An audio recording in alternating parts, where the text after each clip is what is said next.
Kia ora, ko Cherish, tōku ingoa, he uri tēnei no te tairāwhiti I te puaki ahau ki konei, he mokopuna au o te maunga I kore neke neke a hikurangi, nō reira tēnā koe, I am part of the Taiki whānau.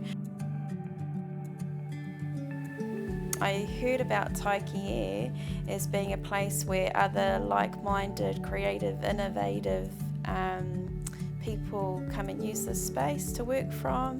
But what's really fabulous is that we each are doing our own things, but at the same time we all kind of care about the environmental and social impact of creating positive impact here in Te Tairāwhiti. And so this whare almost is like it's a hub that attracts like-minded people. So we've got a kōrero that comes out of the whare, which is put out the vibe, attract your tribe.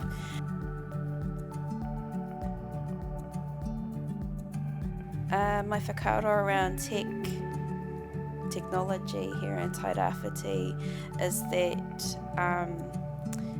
if you've got access to it, you can participate.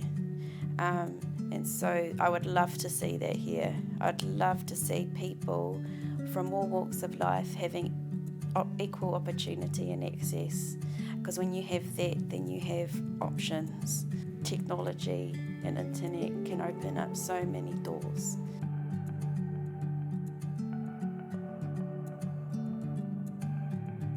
Often what we see government do when it comes to investment is that they invest in infrastructure, so the physical and tangible infrastructure, because those are the things that are easy to sort of like get underway, which is absolutely needed here.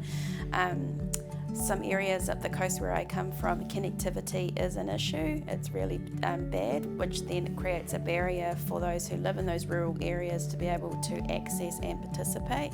Therefore, they're cut off from opportunities to access each other, connect with whānau, but also just business, daily things that you need to get done on the internet. So it would be great to see investment in infrastructure, recognising that there are already groups and hubs up and down the coast and here in Gisborne who have been doing that for a while, and these are truly grassroots, community-led hubs and organisations and groups who have been doing this for a long time on an oily rag. I'd like to see them getting the funding and the support that they so rightly deserve.